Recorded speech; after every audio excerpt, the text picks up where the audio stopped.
Good, happy Thursday morning, November 14, 2019. I'm Riley King, and welcome to the Riley King Newscast, right here on the Riley King Network. We have a lot of news to get to this morning, so let's begin. First up, Deval Patrick to make late bid for president, expected to file in New Hampshire today. Let's take a listen to the video from WR News 9.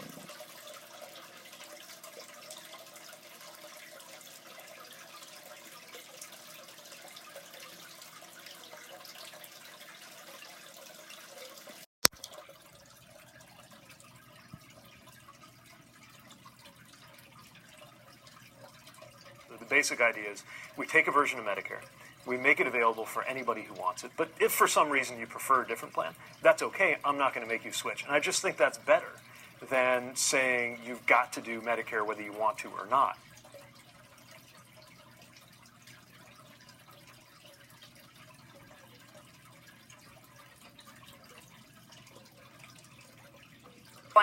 Tonight, former Massachusetts Governor Deval Patrick is expected to announce early tomorrow he's running for president. WMUR's John DeStaso has learned people affiliated with Patrick have reached out to key Democrats in New Hampshire, and they've indicated he will be at the Secretary of State's office later in the day to file for the New Hampshire primary. 11 months ago, the Democrat ruled out a presidential run.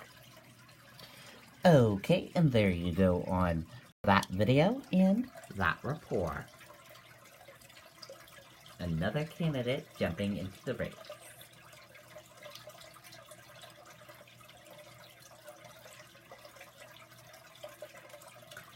Two federally charged Giuliani associates visited New Hampshire during 2018 campaign. Let's take a listen to that video from WR News 9, Mike Cronin.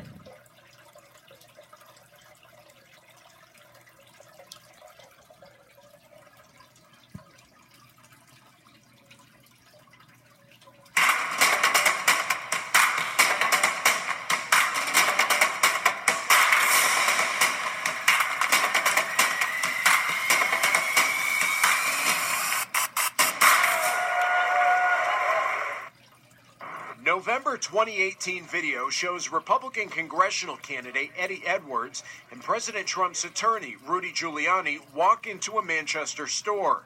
Right behind Giuliani, his associates, recently charged with federal campaign finance crimes, Lev Parnas and Igor Fruman. Last month, the Soviet-born businessmen were arrested at a Washington, D.C. airport. They were about to board an international flight with one-way tickets. Last year, the day before the November election, the pair joined Giuliani as he campaigned for Edwards, who lost a bid for a New Hampshire congressional seat. At another event that day in Manchester, Parnas is seen grinning behind Giuliani and Edwards, and Fruman was also nearby. The two are accused of illegally funneling money from a Russian donor into a super PAC supporting President Trump and other state-level politicians. Giuliani has said he is not commenting on the investigation. We did reach out to Eddie Edwards for comment, as well as the chair of the state Republican Party, who was also present, but we did not hear back from either of them. Reporting live in the newsroom, Mike Cronin, WMUR News 9. Okay, and there you go on that video and that report.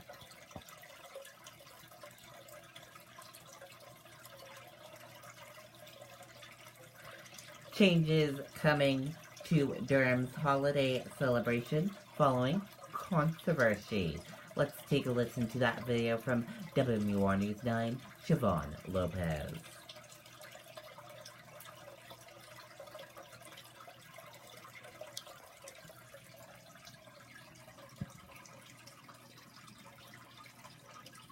At Beltates, customers will find everything they need for a building project. The brand names you trust to perform. And with a fleet of over 50 delivery vehicles, we deliver when and where our customers need them. Beltates Building Products. 9 locations throughout New Hampshire and Massachusetts.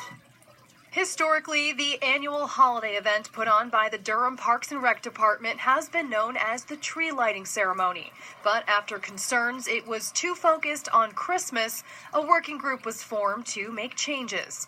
This year's event is being called Frost Fest. The tree will have lights, but without any kind of lighting ceremony. And Santa will appear, but won't have the usual grand entrance. I think it's good because you don't want to just pretend like Christmas isn't a thing. Like, so many people still celebrate Christmas, but I think it's good to have other activities or other things going on to include everyone. The wreaths that are usually hung on the light posts will be missing this year. The working group felt that the wreaths were too focused on Christmas in particular. I think that's more of just like a holiday statement, not just Christmas-centered, but if people have a problem with it, then maybe changes should be made.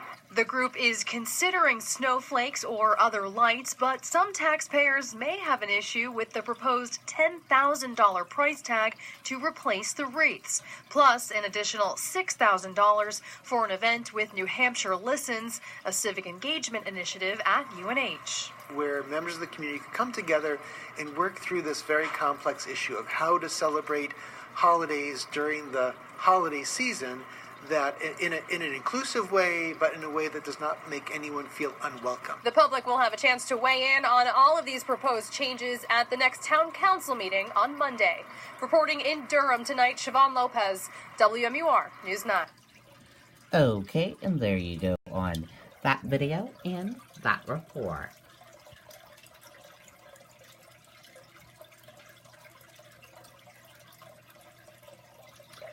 Fire in Laconia displaced 4 people. Fire confined to 3rd floor and attic of building.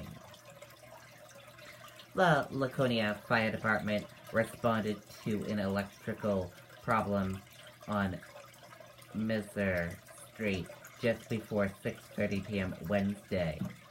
The caller said they could feel heat around a ceiling light fixture. When firefighters arrived, they found a 3-story apartment building where the fire was burning above the 3rd floor ceiling into the attic space. Off-duty personnel along with assistants from the Guilford and Belmont fire departments were called to the scene.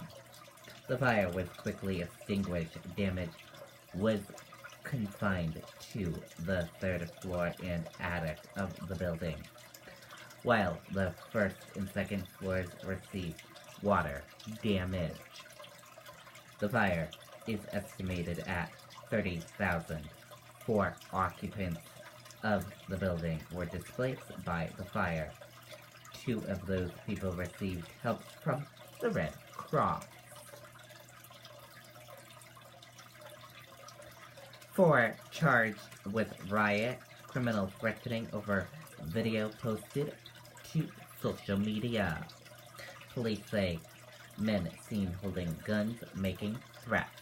Let's take a listen to that video from WMUR News 9, Kristen Carosa.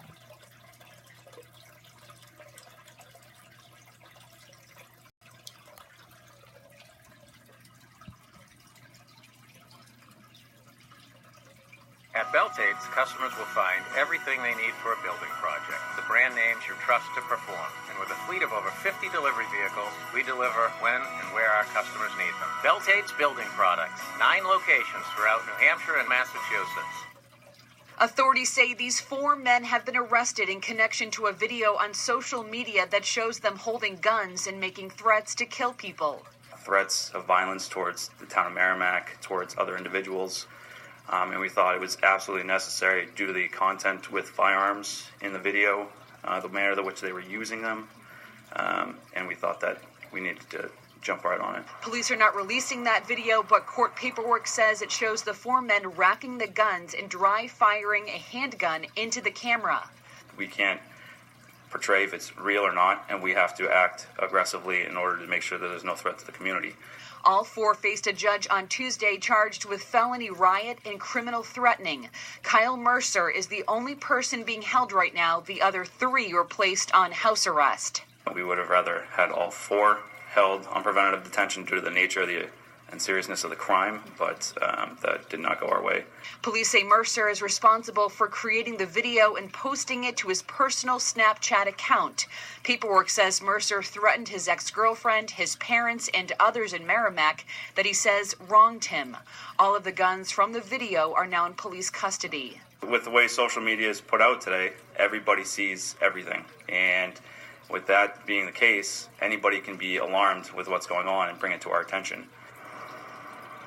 Police say there's no threat to the public right now, and the investigation remains ongoing. We're live in Merrimack tonight. Kristen Carosa, WMUR News 9. Okay, and there you go on that video and that report.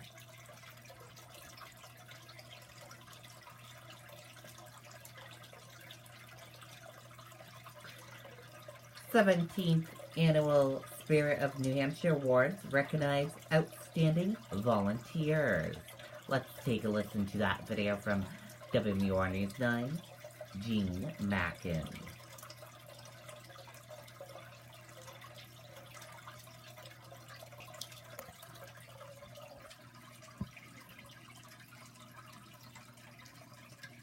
We're here today to tell you good folks about Cozy Cabin Rustics Furniture and Mattress Bargain Barn. We carry all types of furniture, including American-made Adirondack and real logs, hardwoods, and reclaimed barn boards to build our quality furniture. Now at 3 convenient locations. Yep.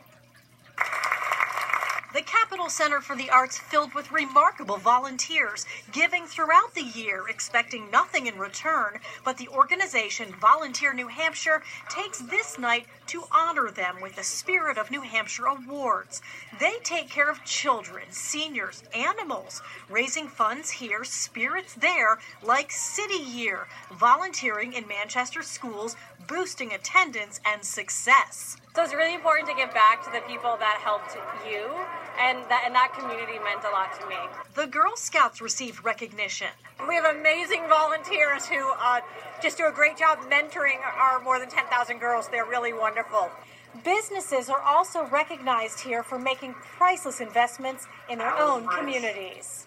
Like Fidelity Investments teaming up with the Boys and Girls Club of Greater Nashua.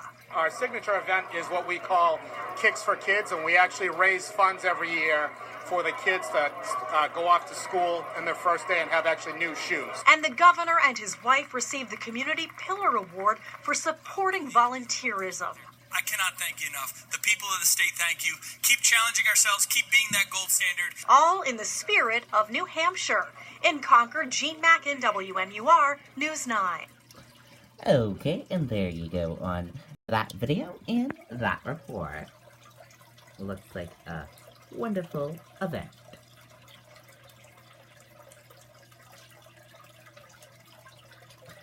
U.S. features point to slightly lower open. U.S. stock index features were slightly lower Thursday morning. Trump on impeachment hearing. I hear it's a joke. Let's take a look at this video from ABC News.